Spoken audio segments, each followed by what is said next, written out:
Evan was a man who had long since given up on the grand promises of science.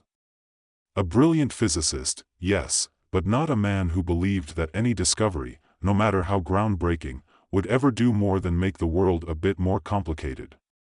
He'd seen the science of the universe turn into a maze of contradictions, until every equation only led to another question. But there were days when he still felt the flicker of curiosity, an ember burning in the pit of his gut, wondering if there was more to the universe than the cold calculations he performed in his lab.it. Was during one of those rare moments of wonder that Evan discovered it. The orb appeared without warning.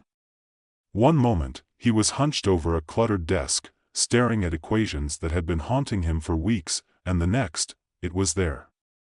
At first, it was nothing more than a faint hum, an odd noise that tugged at his awareness.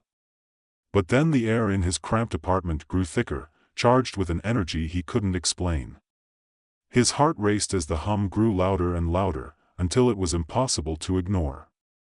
It vibrated against his ribcage, a sensation he couldn't place, and before he even thought to look up, he felt the unmistakable presence of something otherworldly. When his eyes finally focused on the source of the strange sensation, he almost laughed at a glowing orb, about the size of a grapefruit, hovered in midair just above the pile of books and papers on the desk. It was beautiful.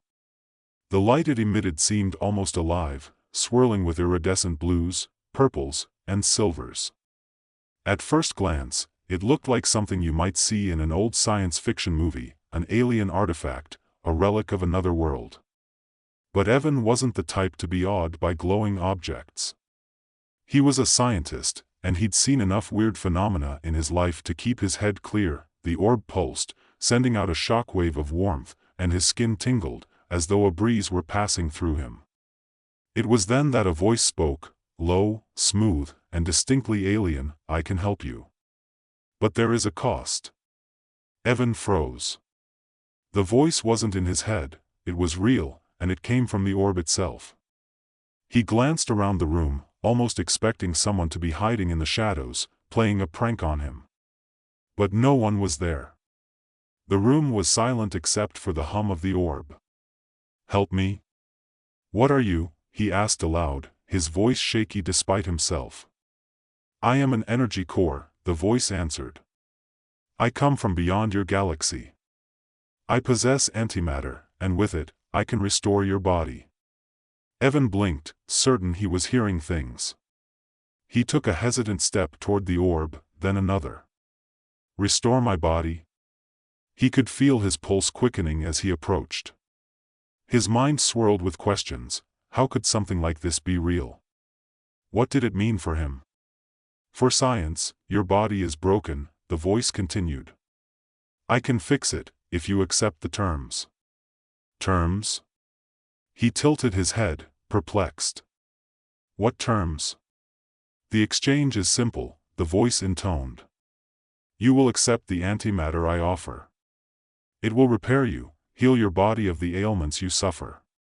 In return, you must give me something of equal value, your ability to think for yourself." Evan's stomach churned. He stepped back, suddenly repulsed. "Wait. What?"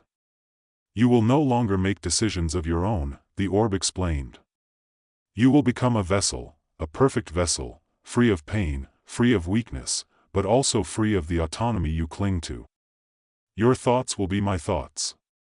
You will be my creation. The exchange is balanced." Evan's chest tightened. He hadn't expected something like this. He had imagined a cure, a simple, clean fix for his failing body. He hadn't anticipated the high price of such a cure, the loss of his mind. His identity. "You can heal me, but," he trailed off, unable to finish the thought. He felt a strange pressure in his chest, as if the decision was already pressing down on him. He knew the condition was real. The pain had been eating at him for years. A mysterious illness, one that no doctor had been able to diagnose, had slowly deteriorated his body. His joints ached, his heart raced erratically, and his energy had evaporated. He glanced down at his hands, worn and weak, the knuckles swollen. The idea of feeling whole again, of standing without pain, of breathing without effort, was enough to tempt him into almost anything. But at what cost? "What happens if I don't accept?" he asked. The orb flickered in response, its light dimming slightly. "You will continue as you are, in your broken state. I can offer you no other choice. But, understand this, if you refuse, you will lose the opportunity forever. Your body will deteriorate beyond repair." Evan swallowed hard. The alien technology, the antimatter, was a marvel of science, of energy beyond anything humanity had ever conceived. But the idea of losing his mind, his autonomy, the very thing that made him who he was, it was unthinkable. Still, the temptation was strong. He was a scientist, trained to seek solutions.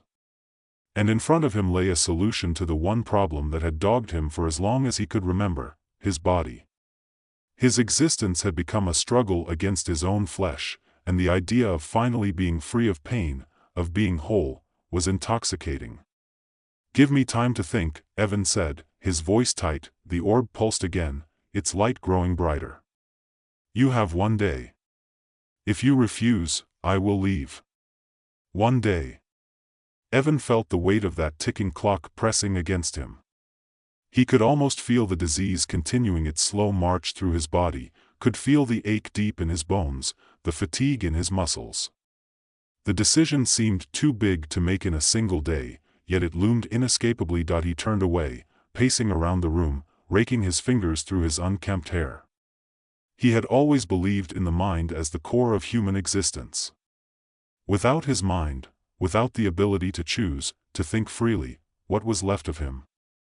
He would be an automaton, a machine operating without conscience or will. It was a nightmare.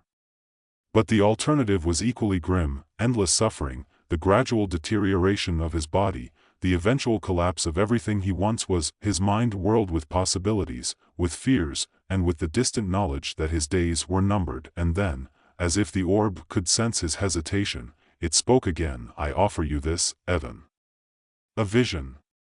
With a flicker of light, the orb created a small, glowing screen in the air in front of him. On it, images began to play, a rapid, dizzying series of visions, each one more strange and alien than the last. He saw himself, fully healed, walking in a world where everything was brighter, more vivid.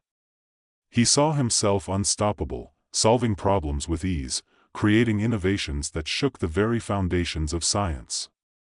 But with each new success, a shadow seemed to follow him. People distanced themselves from him. He saw his own reflection, his eyes empty, lifeless. Was this what awaited him? A life where his body was perfect, but his mind was a slave to something he couldn't control? The images faded, leaving Evan breathless. He staggered backward, his heart pounding in his chest. "I see what you mean," he whispered. "I will heal you," the orb said simply. "But you must decide." Evan stared at the glowing orb. It pulsed gently, waiting for him to make a decision. And for the first time in years, he had no idea what to do. Evan's eyes remained fixed on the orb, which had now dimmed slightly as if it were waiting for his response. His fingers twitched, as if his body was already reacting to the pressure of the decision he had yet to make. He had been here before, paralyzed by indecision, caught between the weight of the unknown and the lure of a solution. This was different, though. This was more than an academic dilemma. This was his life, his very existence on the line. He could feel the illness creeping within him, like a slow tide eroding the shores of his body, one wave at a time. And then the orb pulsed again, bringing his focus back to the present, and the voice whispered, almost kindly, "I will not wait forever. The offer will expire in 1 day. 1 day." It had seemed like an eternity since the orb first appeared, and now, with that single declaration, time felt like a tightrope stretched over an abyss. Evan's legs felt heavy as he sat back down in his chair. His fingers drummed absently on the edge of the desk, and his eyes scanned the mess around him, his mind unwilling to settle. For so many years, he had lived on the fringes of science, pushing boundaries, solving problems, chasing knowledge that often seemed out of reach. But this was something else entirely. This was not about theories or calculations. This was about his body, his mind. And more importantly, it was about what he would become. Was it worth it? Was it worth the price? He glanced down at his hands again, the fingers that had once grasped and created, that had tinkered and transformed ideas into reality. But now, those hands were stiff. His skin was thin, frail, almost translucent in the dim light. The pain had become so constant, so ever-present, that it had ceased to be something he could fully articulate. It was simply there, a companion he could never escape. For years, he had dealt with it, tried to hide it behind his work, behind his obsession with the future of science. But now, it was impossible to ignore. The suffering had become too great. Could he live like this forever? Or could he embrace the strange promise the orb offered? The thought made him shudder. His pride, his identity as a scientist, had always been wrapped up in the idea that he controlled his own fate. His decisions, his thoughts, were his own. The idea of giving that up, even for the sake of regaining his health, was terrifying. But then the images from earlier, the visions, flickered through his mind again. The perfect version of himself.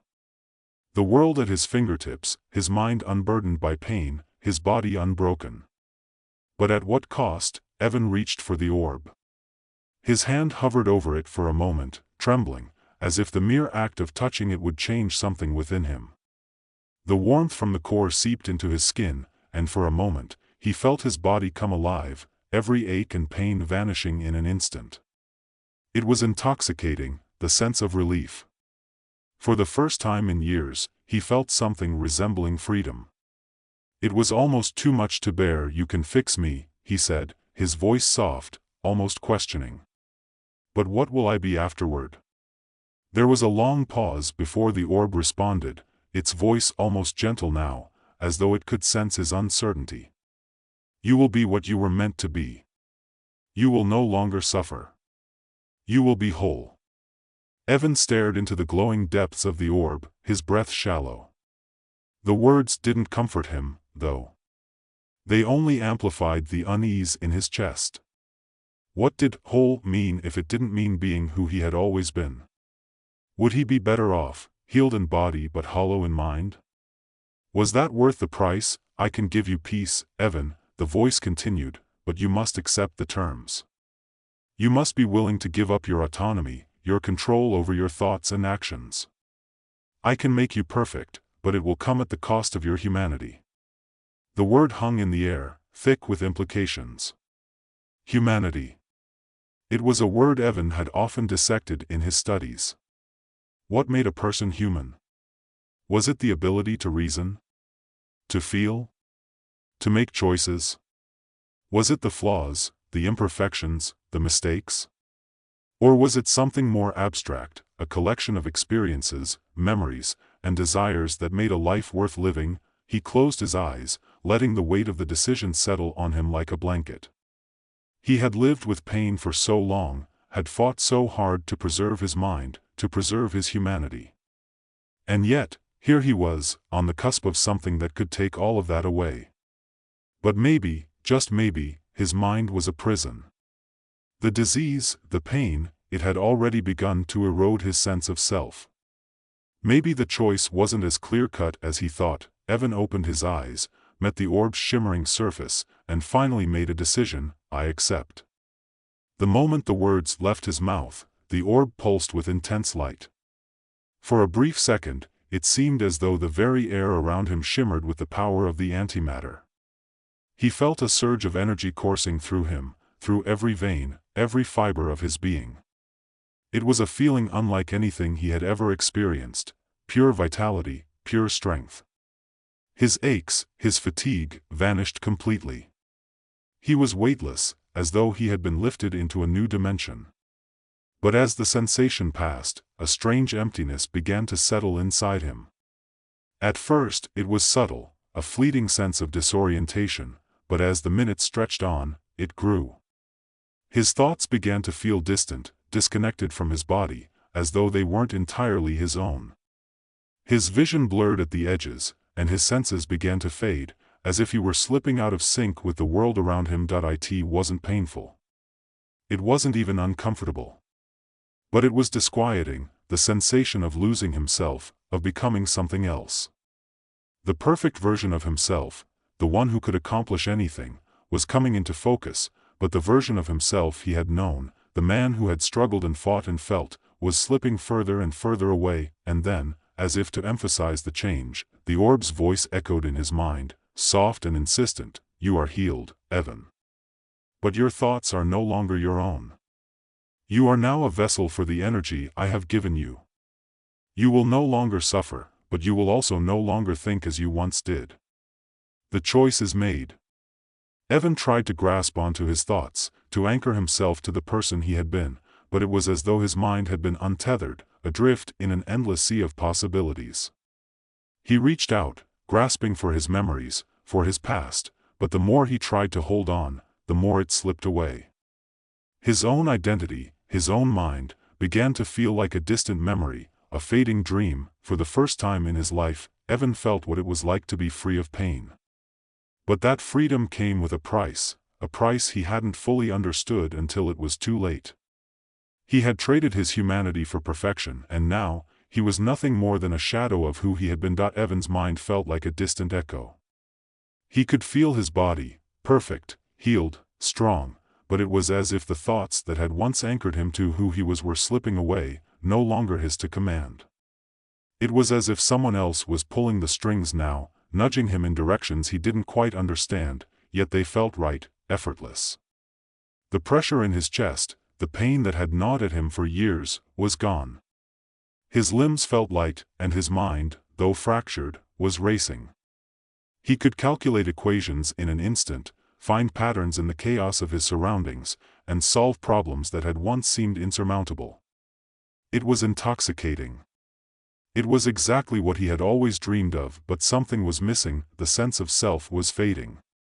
The warm pulse of the orb, still resonating in his chest, was a constant reminder that he was no longer the man who had once sought truth through his own trials and errors.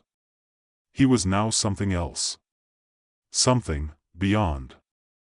The thing he had wanted, health, freedom, perfection, was now his, but it felt hollow. Evan stood in the middle of his apartment, trying to gather his thoughts, but they kept slipping away from him, like sand through his fingers. His gaze flicked over the piles of papers, his half-empty coffee mug, the untouched book on his shelf. The world around him was the same, but he wasn't the same. He reached out to adjust his glasses, and the motion felt automatic. His fingers were steady, and when he looked at his reflection in the window, he saw nothing, no signs of the sickness that had plagued him. He looked younger, vibrant, but his reflection felt like a stranger. Was this what perfection was? A body restored, a mind adrift. His thoughts were interrupted by the voice of the orb, louder now, almost like an imperious presence in the back of his mind. "You are healed, Evan. You are whole."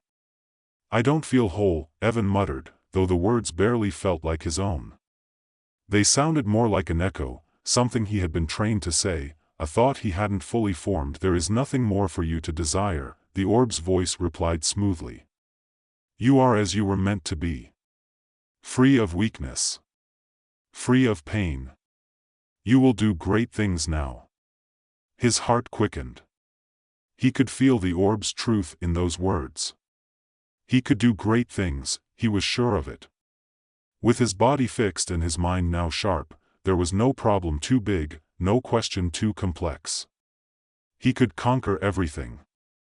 The world stretched before him like a playground full of possibilities. It was intoxicating, powerful. But was it worth it? Evan shook his head, trying to bring himself back to his center. "What about my thoughts?" he asked, his voice quiet, uncertain. "What about who I am?" The orb pulsed, its light vibrating through the room like a heartbeat. "You are no longer burdened by those questions. You are now what you were meant to be." The words felt reassuring, but there was something in them that unsettled him.